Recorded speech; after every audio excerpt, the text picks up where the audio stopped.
Malalaman natin mamaya, nag-180-degree turn si Jeyo at tinanong si Hong kung ano ang kailangan nito sa kanya, at sinabi sa kanya na ito ay isang hobby niya na tumulong sa isang nangangailangan. Gumawa ng mukha si Love sa tabi niya sa hindi pagkapaniwala sa sinabi. Nagpasalamat si Hong at ibinunyag na may kinalaman ang insidente kay Jeyo kay Hong, isang crossdresser. Ang goal today ay 100 likes, samantala, ang iba pang parte ng video ng serye na ito, maaring tignan ang description box. At ngayon balik tayo sa eksena. At sa ngayon magpapatuloy ang kwento. Ang isang koponan ng server infrastructure support ay nag-uwi mula sa pangunahing opisina ng Chronolife. Sinabi ng manager na si Sinukaman na siya ang gagawa ng overtime, sa halip na ang kanyang tauhan.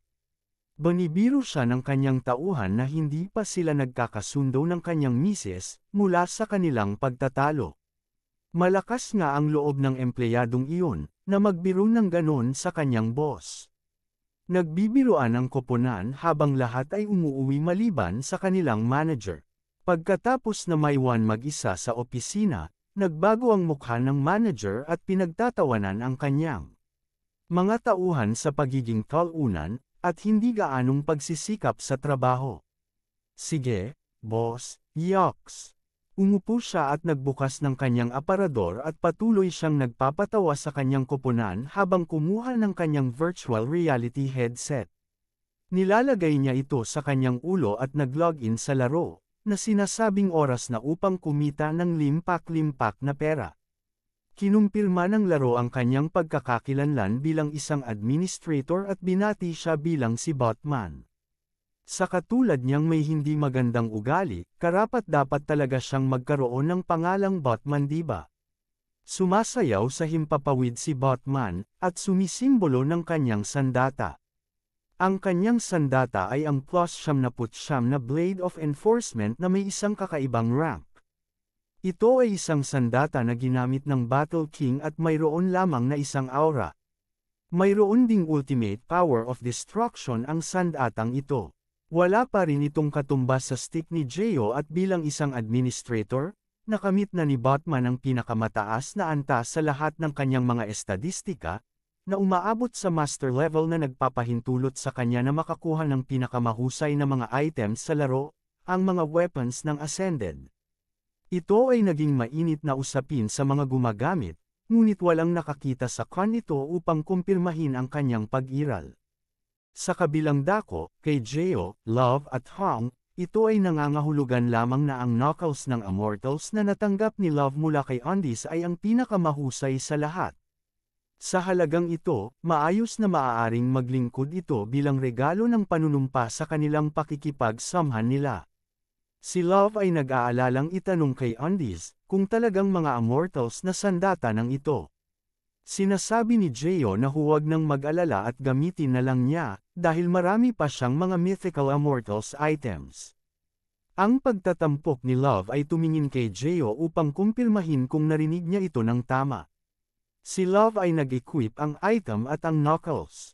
Sa isang pag-flash ng ilaw, ipinaalam ng sistema na siya ang bagong may-ari ng mga knuckles ng Immortals ay ngayon ay nakabind sa kanya habang buhay. Biglang nawala ang magarang hitsura ng weapon, at nawala ang kanyang pagkakintab. Ang mga gamit ay naging mga sealed knuckles ng Immortals at bilang isang user na hindi pa mataas ang antas, hindi niya magagamit ito sa buong kapangyarihan nito at isang malaking bahagi nito ay nakatago. Ang knuckles ng lang ay makakapagpalakas ng lakas ng sandata habang siya ay lumalaki ang level. Nagagalit si Captain Love, tungkol kung gaano kawalang kwenta ang mga Immortals na sandata, kapag mababa ang level. Sinabi niya kung gaano sana mas mabuti kung mag-equip siya ng unique rank weapon. Ang kanyang mga kamay ay kumalabit sa bato kung saan siya nakaupo na nagdulot ng malakas na ingay, boom! At pagyanig sa paligid, sa lugar at nagulat si Love. Si Eurus ay nagbanggit na medyo mahina pa ito, at kumakain pa siya ng kanyang laman ng ulam, habang iniisip kung gaano kahusay ang mga Immortals na kagamitan.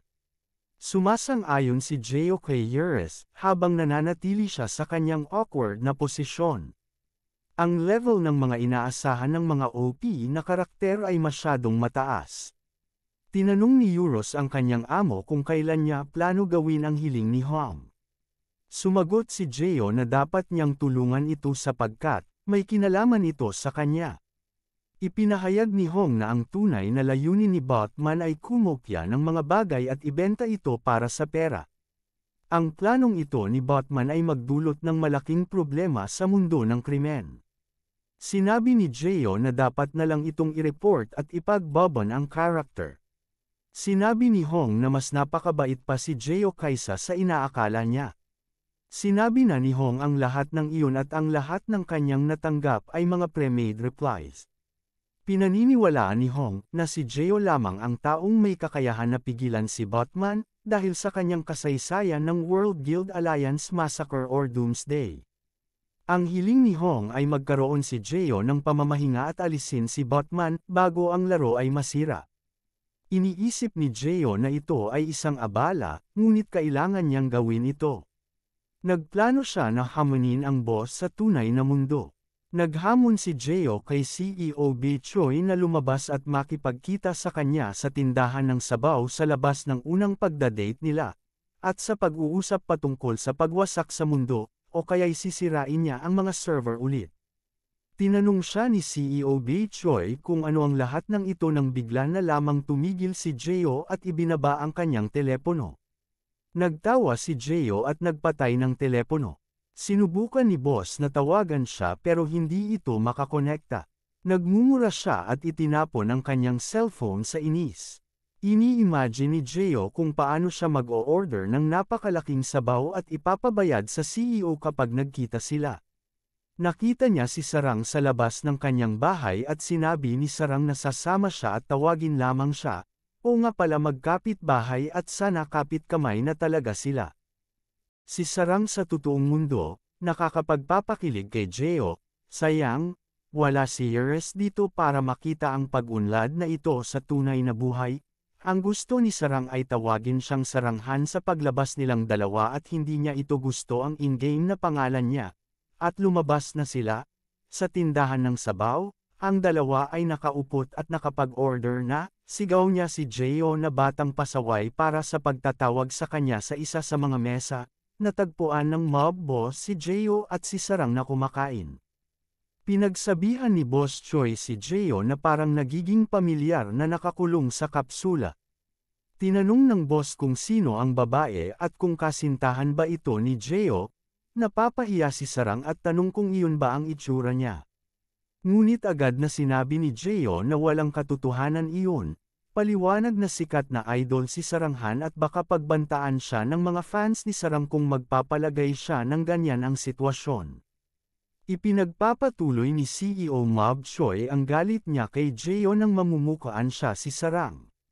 Si Sarang ay galit at pinukpok ang kamao sa lamesa na may labis na inis na aura. Sumang-ayon pa ito ng may kaba habang tinitingnan siya ni CEO Choi ng may interes. Kinuwento ni Boss Choi tungkol sa Batman at sa kanyang kakayahan sa pagkopya. Sinabi ni CEO Choi na ang teknolohiya ng Chronolife ay nagpapahintulot sa paglipat ng cash para sa mga item. Pinaniniwalaan ni Geo na ang pagkopya at pagbebenta ng mga item sa totoong buhay ay nagaganap na.